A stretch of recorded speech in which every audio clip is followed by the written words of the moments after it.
saludamos a Eduardo Bonilla, él es el secretario general de Comunicación de la Presidencia de la República. Le damos la bienvenida. Quisiéramos comenzar este diálogo conociendo el punto de vista del gobierno con respecto a la ley de comunicación. Se enviaron reformas a esta ley que se la llamó de libertad de expresión y de comunicación, pero como habíamos señalado en la introducción, hay propuestas alternativas que se las está también considerando y conociendo en la Asamblea. Bienvenido, señor Bonilla. Muy buenos días, Gustavo. Un saludo a todos los radioescuchas de Antena 1. Gracias por la invitación. Bueno, estaba escuchando un poco lo que mencionaba al principio como noticia. Creo que es importante mencionar que la Ley Orgánica de Libre Expresión y Comunicación presentada por el presidente Guillermo Lasso en la primera semana de gobierno constituye un compromiso irrestricto con la libertad de expresión, que es un derecho humano. Y de hecho esta ley recoge todas las recomendaciones de organismos internacionales de derechos humanos para poder de alguna forma revertir este pasado de persecuciones que vivimos durante muchos años, en la cual los gobiernos anteriores utilizaban estos organismos entre comillas de regulación y control para perseguir periodistas, para infundir miedo en los ciudadanos. Yo creo que la libertad de expresión es un derecho humano, es algo incuestionable, y por tanto, si queremos tener una democracia, una calidad de democracia sólida, tenemos que reforzar ese derecho que en estos últimos años ha sido de alguna forma lacerado. Ahora, sí creo que es importante mencionar que esta ley tiene algunas innovaciones y constituye un cambio de rumbo total en lo que respecta a lo que estábamos acostumbrados a las leyes, a la ley actual, la ley Mordaza, como se la llamó a la ley de comunicación.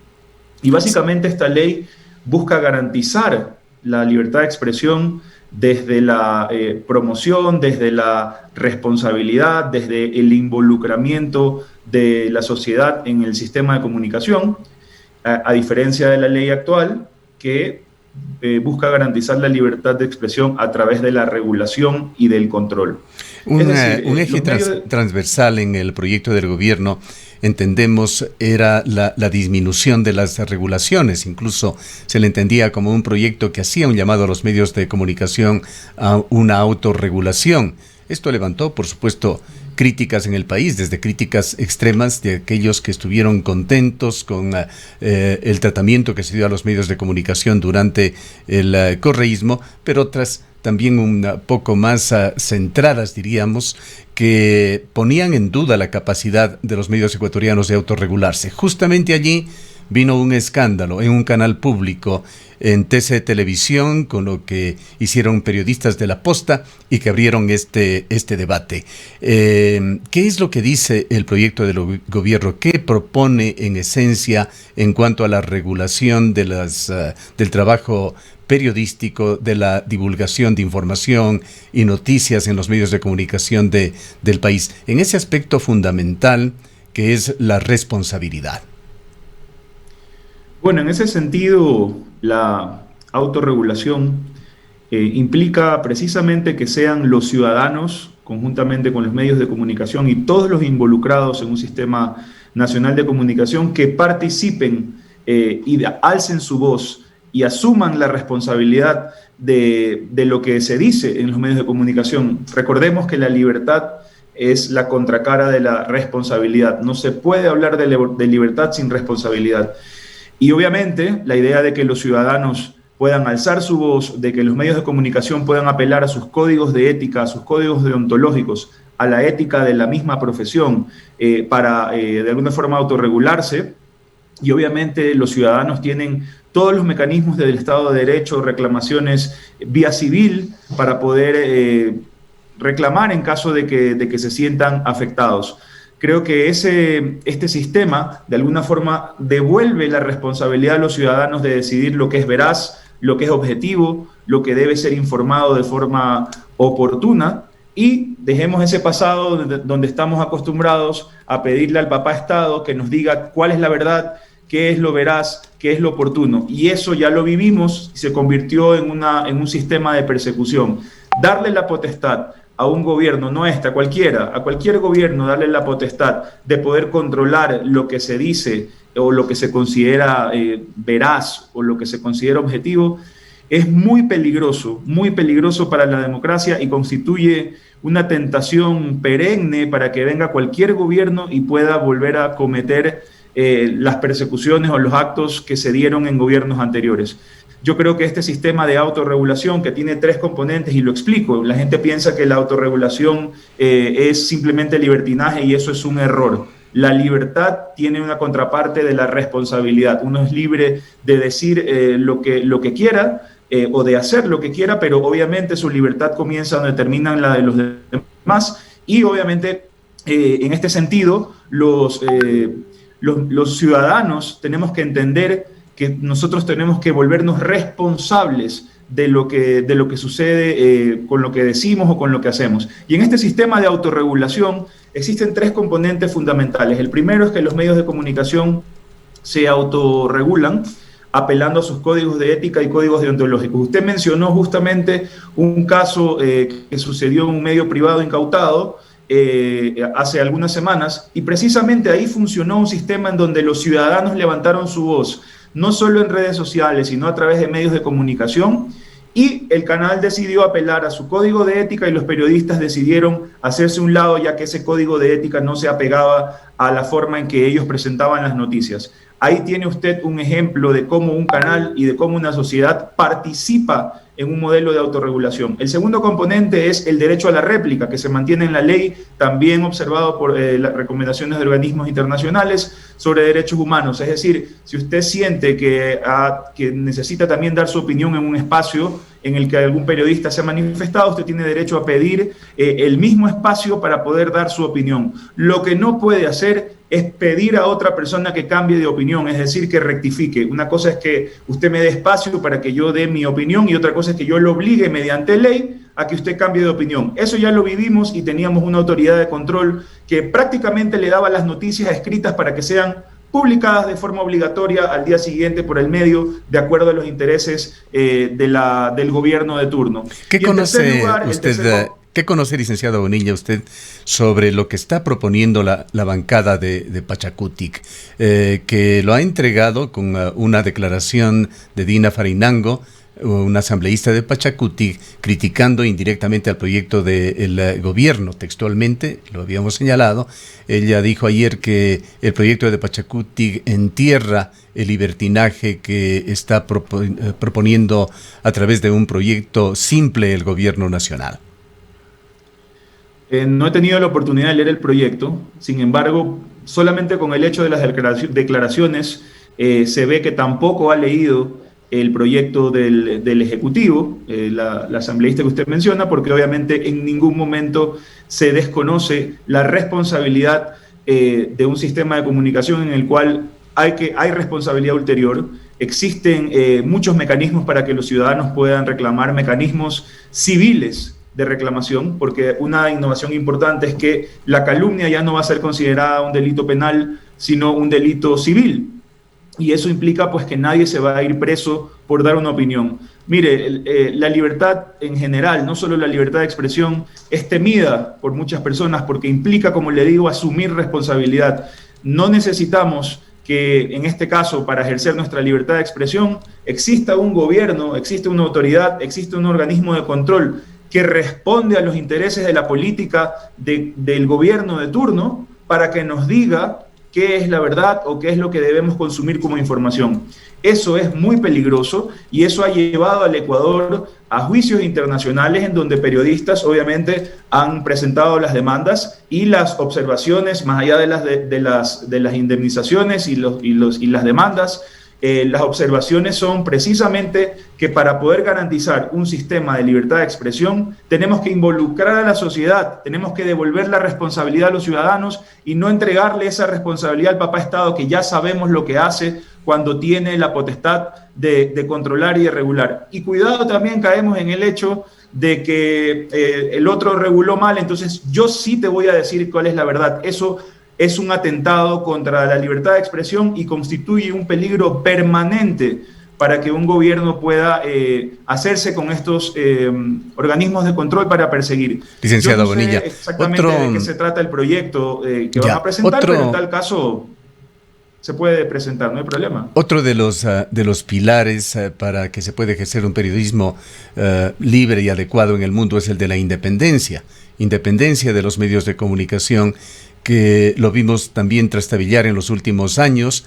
Hubo medios incautados que se convirtieron en medios públicos, más que públicos, ya en la práctica en medios gubernamentales, políticamente gubernamentales, medios con cancha inclinada, incentivados por una amplia publicidad oficial, cuando el decálogo de Chapultepec, por ejemplo, habla de este tema, de que no se debe utilizar por parte de los gobiernos la publicidad ni para incentivar o para castigar a los medios de comunicación.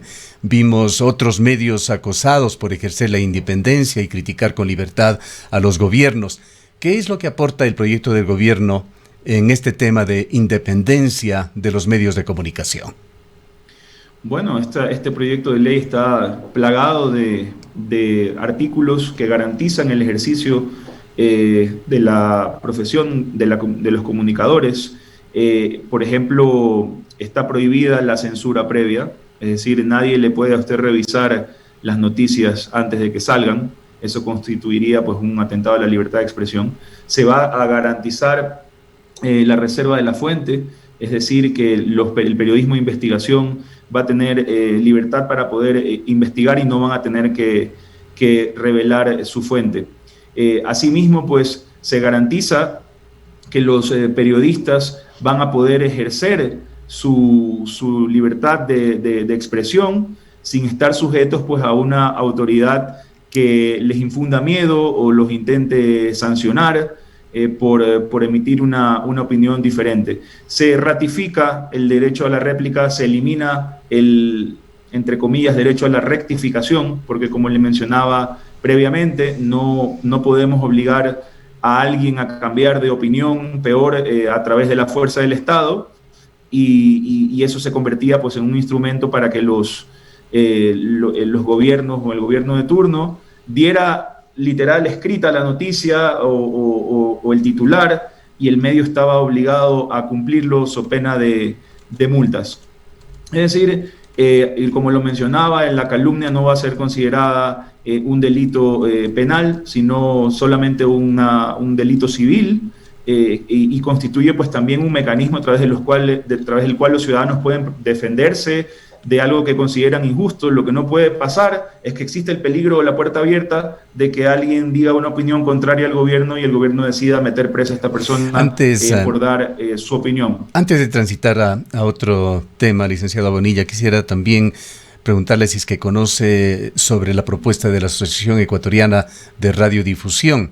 Se la está socializando. Personalmente tampoco la conocemos, pero entendemos que tendrá una propuesta desde la visión de los medios que utilizan el espectro radioeléctrico, radio y televisión. Y quisiera también que nos cuente cómo está concibiendo el gobierno este delicado tema de concentración de medios de comunicación, que no ha podido ser resuelto en Ecuador. Hay casos flagrantes, como el caso del alcalde de Quito, Yunda, que maneja una cantidad de radios, el caso de El Fantasma, que maneja una cantidad de medios de comunicación, situaciones que no se han corregido, a pesar de que existen prohibiciones muy claras y específicas en cuanto a las concesiones de medios en Ecuador. ¿Qué es lo que va a hacer? ¿Cuál es la política del gobierno de Guillermo Lasso con respecto a la distribución de frecuencias en el espectro radioeléctrico? Es importante, excelente pregunta, porque aquí se despejan muchas dudas que algunos sectores de la sociedad tienen. El proyecto de ley presentado por el Ejecutivo busca enfocarse en el tema de libertad de expresión. Era prioritario, era fundamental presentar un proyecto de ley, como le decía, que cambie el enfoque de control y de regulación de la libertad de expresión que tiene la ley actual. Eso regula los artículos o modifica, reemplaza los artículos del 1 al 71, 72, y de ahí en adelante, del 70 y pico en adelante, se codifica en una nueva ley que se llama Ley de Publicidad, Producción Nacional y Espectro Radioeléctrico. Eso no ha sido tocado en el proyecto, perdón, en la ley actual. Esos artículos se mantienen, la conformación de los medios comunitarios y la repartición del espectro radioeléctrico se mantiene. Eso posteriormente puede seguir el debate en la sociedad, pero la idea, como le digo, era enfocarnos en la libertad de expresión, y esta ley pretende reemplazar esos primeros 70 artículos que tiene la ley actual, y el resto se mantiene. Por ejemplo, en los artículos que se mantienen está todo lo que tiene que ver con la promoción de la producción nacional para artistas nacionales, para productoras nacionales que puedan promover su arte y obviamente también la cultura. Entonces, algunas personas y algunos actores de la sociedad han criticado que la ley de comunicación, la nueva ley orgánica de libre expresión y comunicación, no tiene elementos de espectro radioeléctrico de publicidad, y no lo tiene porque esos artículos se agrupan en una nueva ley que cambia de nombre, y esta ley de libre expresión y comunicación reemplaza solamente los artículos que tienen que ver con la libertad de expresión. Bien, quisiéramos, en honor al tiempo, transitar a otro tema, licenciado Bonilla. Acaban de escuchar los oyentes de este medio de comunicación declaraciones del doctor Santiago Carrasco, el expresidente de la Federación Médica Ecuatoriana.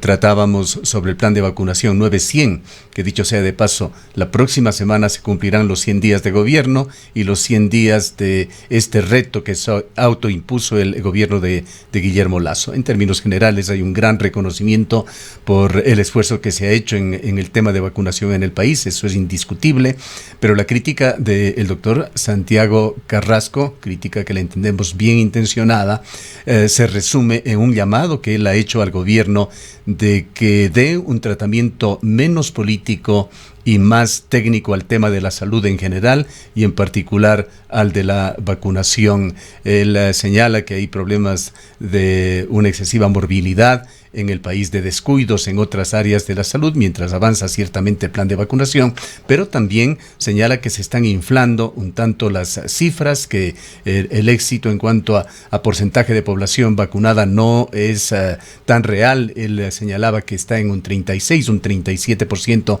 del total de la población ecuatoriana la cifra real de vacunación. Quisiéramos conocer su punto de vista sobre este tema. Bueno, sin duda que la salud en su componente universal tiene muchas aristas y muchos problemas que tienen que ser resueltos, problemas que vienen de años. Pero el principal programa de salud, y además que se convierte en el principal programa de reactivación económica, como siempre lo ha mencionado el presidente Guillermo Lasso, es el plan de vacunación. La meta que parecía imposible desde el principio, lograr que 9 millones de ecuatorianos se vacunen en los 100 primeros días con 2 dosis, es hoy ya casi una realidad. Estamos con poco más de 10 millones de primeras dosis colocadas y poco más de 7 millones, o cercano a los 7 millones y medio de segundas dosis, con lo cual estamos muy cerca de llegar a la meta. El día 7 de septiembre se cumplen los 100 días del plan de vacunación, y obviamente la ministra de Salud inclusive está muy optimista de que vamos a llegar a la meta antes de esa fecha. Yo creo que este plan de vacunación debe servir como un ejemplo y que debe llenarnos de orgullo, porque más allá de que esto pueda ser o no considerado algo político, esto ha sido una meta que se ha logrado gracias a la participación y al esfuerzo de todos los ciudadanos. Si de eso se trata la política, pues enhorabuena. Bienvenido sea que los ciudadanos participen y que todos de alguna forma contribuyen con un grano de arena en este plan de vacunación, que gracias no solamente al gobierno con sus instituciones como el Ministerio de Salud, las Fuerzas Armadas, el CNE, la Vicepresidencia de la República, sino también la empresa privada que ayudó a no solamente la parte logística a acelerar el proceso de vacunación, sino también contribuyó con donando todos sus puntos de contacto, de comunicación, para ayudar a difundir el plan. También tengo que mencionar a los medios de comunicación, todos de forma gratuita, de forma voluntaria. Algunos coordinaron con nosotros algún tipo de campaña, otros lo hicieron por cuenta propia, pero toda la sociedad civil, los ciudadanos a través de las redes sociales han contribuido a que este plan sea una realidad. Más allá de lo que haya que mejorar y que viene en camino toda una reforma en el sistema de salud, nos llena de orgullo, nos llena de esperanza poder haber logrado este desafío, que además se convierte en un desafío que lo observan internacionalmente y nos volvemos ejemplo para el mundo. Yo creo que este es un ejemplo de lo que podemos lograr desde el Gobierno del Encuentro cuando planteamos esta nueva forma de hacer política en donde involucramos a los ciudadanos para lograr las metas. Así como hemos logrado este desafío y la gente le ha dado su confianza al presidente Guillermo Lasso, asimismo se viene nuevamente el plan de reactivación económica post-vacunación y obviamente les pedimos a la ciudadanía que con esa misma confianza y con esa misma participación todos aportemos para lograr lo que todos queremos, que es reactivarnos, para generar empleo y salir de esta crisis económica. Para finalizar, licenciado Bonilla, hablemos brevísimamente sobre el viaje de Guillermo Lasso que está ya terminando, el viaje a México. ¿Qué es lo que se trató allá? ¿Qué es lo más importante? Y si algo nos puede decir también sobre un fenómeno que afecta mucho, positiva y negativamente al pueblo ecuatoriano, particularmente a esta zona austral del país, que es el de la migración. La tragedia de la migración vista desde un punto de vista, la enorme cantidad de dólares que este sacrificio de los ecuatorianos trae al país y que ayudan a la economía. ¿Qué se ha tratado también sobre este tema?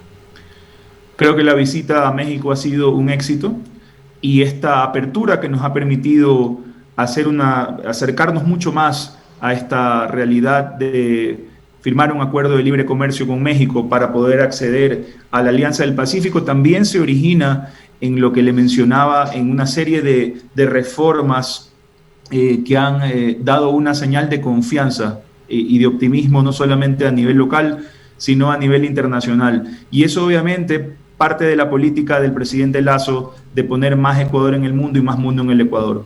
Con esta visita no solamente nos acercamos a esa meta de integrarnos comercialmente con un país hermano como México, sino también se tuvieron otras reuniones de carácter para atraer o con inversionistas para poder atraer inversión extranjera que de alguna forma es necesaria para poder generar más emprendimientos, más empresas y obviamente crear más plazas de trabajo, y para eso necesitamos acuerdos de comercio con el mundo, generar oportunidades y atraer inversiones para poder generar empleos, que es lo que la gente está pidiendo. Con respecto al drama humano que viven los ecuatorianos con el tema de la migración, que son víctimas además del chantaje de los coyoteros y que los mandan en condiciones infrahumanas, también fue otro de los puntos que se está tratando con México y obviamente también con Estados Unidos, ya que México es el país de paso para llegar allá, y buscar mecanismos